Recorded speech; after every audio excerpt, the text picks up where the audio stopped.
बिस्मिल्लाहिर्रहमानिर्रहीम। बेटा आज हम लोग पढ़ने जा रहे हैं chapter number 1 introduction to biology. तो आए ज़रा देखते हैं कि बायोलॉजी क्या है, इसको कैसे डिफाइन करते हैं और इसमें किन चीज़ों को डिस्कस करते हैं। बायोलॉजी, बेटा बायोलॉजी के लिटरल मीनिंग की बात करें ना, अगर हम लोग बात करें कि बायोलॉजी से मतलब क्या है या बायोलॉजी से आम अल्फाज में हम लोग क्या मतलब ले सकते हैं, तो बायोलॉजी का बेटा आम या सिंपल जो मतलब है वो है study of living organism. The literal meaning of biology is the study of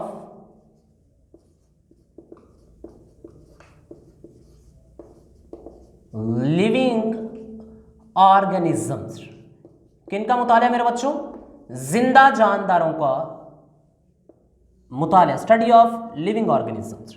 अब आप मेरे से एक सवाल पूछ सकते हैं, you can raise a question. आप लोग एक पूछ सकते हैं क्वेश्चन मेरे से कि सर लिविंग ऑर्गेनिजम्स हम लोग किन्हें कहते हैं, कौन सी ऐसी चीजें हैं जिनको हम लोग लिविंग ऑर्गेनिज्म कंसिडर करते हैं। ये अच्छा सवाल है बेटा आपका। देखें जी, लिविंग ऑर्गेनिजम्स हम लोग कैसे कहते हैं, sir what are living organism. तो अगर हम सिंपल अल्फाज में इस क्वेश्चन का आंसर देना चाहें तो हम तो ये कहेंगे कि लिविंग ऑर्गेनिज्म हम उन्हें कहते हैं हैविंग लाइफ, जिनके पास क्या होती है, जिंदगी होती है। Living organisms are those have life. Now it's a question कि व्हाट इज लाइफ, जिंदगी किसे कहते हैं। तो सर जिंदा जानदार वो हैं जिनके पास जिंदगी है, तो जिंदगी किसे कहते हैं। देखें हम लोग इसका अदब के लिहाज से माना नहीं देखेंगे, हम लोग इसका साइंटिफिक मतलब देखेंगे कि बायोलॉजी में लाइफ से मुराद क्या है। बायोलॉजी में बेटा ये जो लाइफ है, बायोलॉजी में ये जो जिंदगी है, इस लाइफ को कैसे डिफाइन करते हैं। This life in biology is defined by set of some characters. कुछ खसूसियात हैं, कुछ कैरेक्टर्स हैं जिनके मजमूए को हम लोग क्या कहते हैं, लाइफ कहते हैं। वो कैरेक्टर्स, वो खसूसियात कौन कौन सी हैं, आइए जरा देखते हैं। बेटा जो भी जिंदा चीज होगी, जिसको भी आप लिविंग कंसीडर करेंगे, जाहिर है वो किससे मिलकर बनी होगी। सबसे इंपॉर्टेंट बात और सबसे पहली बात, वो सेल से मिलकर बनी होगी। सेल उसका स्ट्रक्चरल एंड फंक्शनल यूनिट होगा। क्यों? क्योंकि सेल क्या है, छोटी से छोटी जिंदा चीज है। इसकी डिटेल्स हम लोग देखेंगे बेटा। जो भी जिंदा चीज होगी वो किससे मिलकर बनी होगी मेरे बच्चों, वो सेल से मिलकर बनी होगी। दूसरी इंपॉर्टेंट बात बेटा, जो भी जिंदा चीज होगी वो एक तो हाईली ऑर्गेनाइज, उसके अंदर जो उसके सिस्टम्स हैं वो हाईली ऑर्गेनाइज्ड होंगे,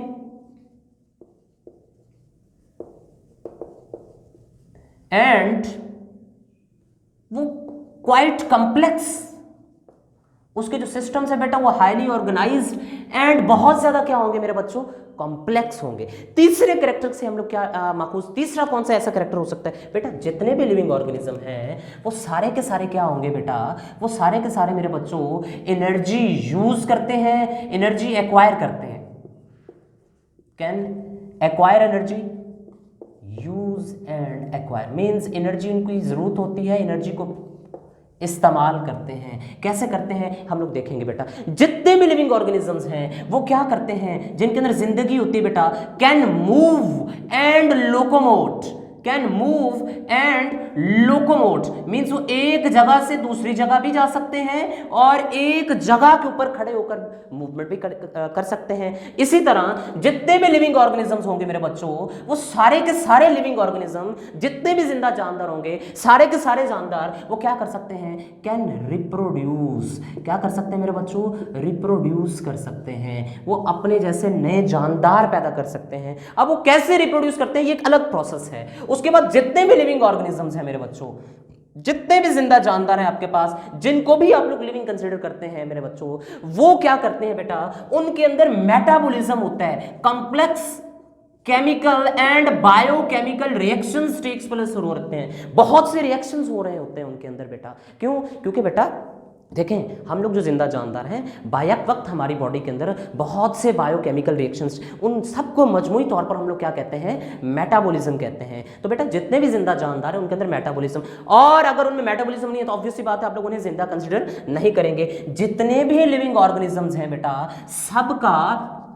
सबके पास उनके जेनेटिक मटीरियल होता है, जो कि उनकी फर्दर एक्टिविटीज को कंट्रोल करता है, उनकी फर्दर एक्टिविटीज की फंक्शनबिलिटी के लिए ऑर्डर्स या मैसेजेस को कोड एंड डी कोड करता है। तो बेटा इसी तरह के कुछ और कैरेक्टर्स भी हैं, इसी तरह की कुछ और खसूसियात भी हैं। अब जरा मेरी बात पे गौर कीजिएगा, ये जो कैरेक्टर्स मैंने रिप्रेजेंट किए हैं, दीज कैरेक्टर्स, ये खसूसियात ऐसे कैरेक्टर्स हैं, ऐसी खसूसियात हैं जो जिंदा जानदार के अंदर पाई जाती हैं। यही कैरेक्टर्स, यही खसूसियात, कमोबेश यही खसूसियात अगर इस मार्कर के अंदर आ जाएंगे तो आपको इस मार्कर को कंसीडर करना पड़ेगा कि ये लिविंग ऑर्गेनिज्म है, क्योंकि यही खसूसियात, यही कैरेक्टर मार्कर के अंदर नहीं है, इसलिए आप लोग मार्कर को लिविंग ऑर्गेनिज्म कंसीडर नहीं करते हैं, आप मार्कर को जिंदा जानदार कंसीडर नहीं करते हैं बेटा, क्योंकि यही कैरेक्टर आप लोगों के अंदर है, यही कैरेक्टर मेरे अंदर है। कैसे कि आप लोग सेल से मिलकर बने हुए बेटा, आप लोग क्या करते हैं, हाईली ऑर्गेनाइज्ड हैं, हाईली ऑर्गेनाइज्ड एंड आपके अंदर कॉम्प्लेक्स सिस्टम्स पाए जाते हैं। आप लोग बेटा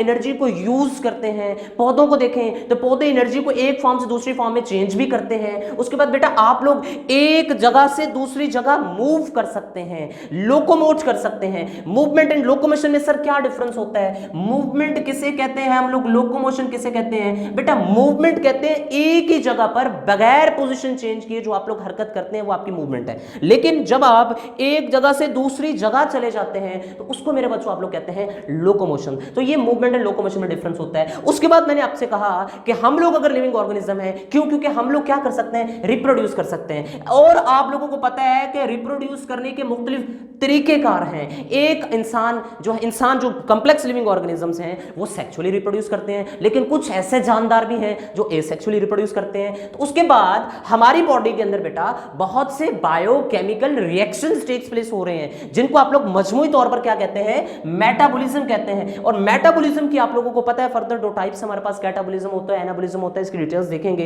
बेटा। जितने भी लिविंग ऑर्गेनिजम्स हैं, जितने भी लिविंग ऑर्गेनिज्म हैं, वो सारे के सारे लिविंग ऑर्गेनिज्म जो हैं उनके अंदर उनका जेनेटिक मटेरियल्स होते हैं उनके सेल के अंदर, और वो जेनेटिक मटेरियल्स उनकी सारी एबिलिटीज, सारे फंक्शंस, सारे कैरेक्टर्स को बाकायदा तौर पर क्या करता है, कंट्रोल करता है। तो अब हम लोग से, आप लोग मुझसे सवाल ये पूछ सकते हैं, आप लोग मेरे से क्वेश्चन ये रेज कर सकते हैं, क्या सर फिर जिंदा जानदार या बायोलॉजी में सर हम सिर्फ लिविंग ऑर्गेनिजम्स को ही डिस्कस करेंगे, या बायोलॉजी सिर्फ लिविंग ऑर्गेनिज्म के साथ कंसर्न है? तो बेटा ऐसा नहीं है बेटा। Biology is also concern with the factors, with the non living factors.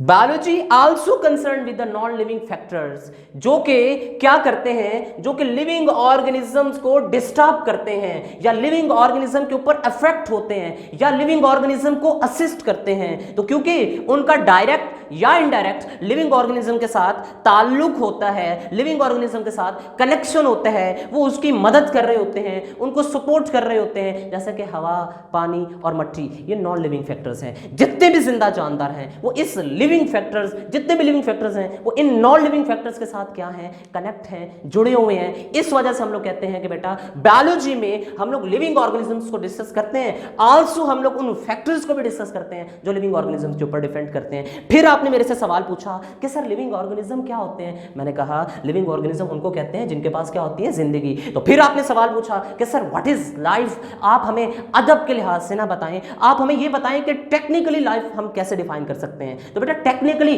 Life is the name of set of some characters, कुछ खसूसियात के मजमूए को लाइफ कहते हैं, जिंदगी कहते हैं। वो खसूसियात कौन सी हैं? जिसको भी आप लोग जिंदा कंसीडर कर रहे होंगे बेटा, वो किससे बना होना चाहिए, उसके अंदर क्या होना चाहिए बेटा, सेल्स होने चाहिए। जिसको भी आप जिंदा कंसीडर करते हैं वो highly organised and complex system उसके अंदर होने चाहिए। जिसको भी जिंदा कंसीडर करते हैं वो एनर्जी यूज एंड एक्वायर करता है, उसको इस्तेमाल भी होती है, उसकी जरूरत भी होती है बेटा, वो मूव भी करता है, लोकोमोट भी करता है। और बेटा जिसको भी आप जिंदा कंसीडर करते हैं वो रिप्रोड्यूस भी करता है। जिसको आप जिंदा कंसीडर करते हैं बेटा उसकी बॉडी में मेटाबॉलिज्म भी होता है। जिस जानदार को भी आप जिंदा कंसीडर करेंगे उसके सेल के अंदर उसका जेनेटिक मटेरियल भी होगा। अब आप मेरे से एक क्वेश्चन पूछ सकते हैं, सवाल एक पूछ सकते हैं, क्या सर सिर्फ यही कैरेक्टर्स हैं जिससे हम लोग लाइफ का अंदाजा लगा सकते हैं, या तमाम के तमाम जानदारों में इन्हीं कैरेक्टर्स का होना जरूरी है? ये बड़ा अच्छा सवाल है बेटा। देखें एक बात याद रखें बेटा, कमोबेश वो कैरेक्टर्स हैं जिससे आप लोग लाइफ या लिविंग ऑर्गेनिज्म को प्रिडिक्ट कर सकते हैं। दूसरा ये बात कि बेटा तमाम के तमाम जिंदा जानदारों में इन सारे कैरेक्टर्स का होना जरूरी नहीं है। जैसे कि बैक्टीरिया की बात करते हैं तो बेटा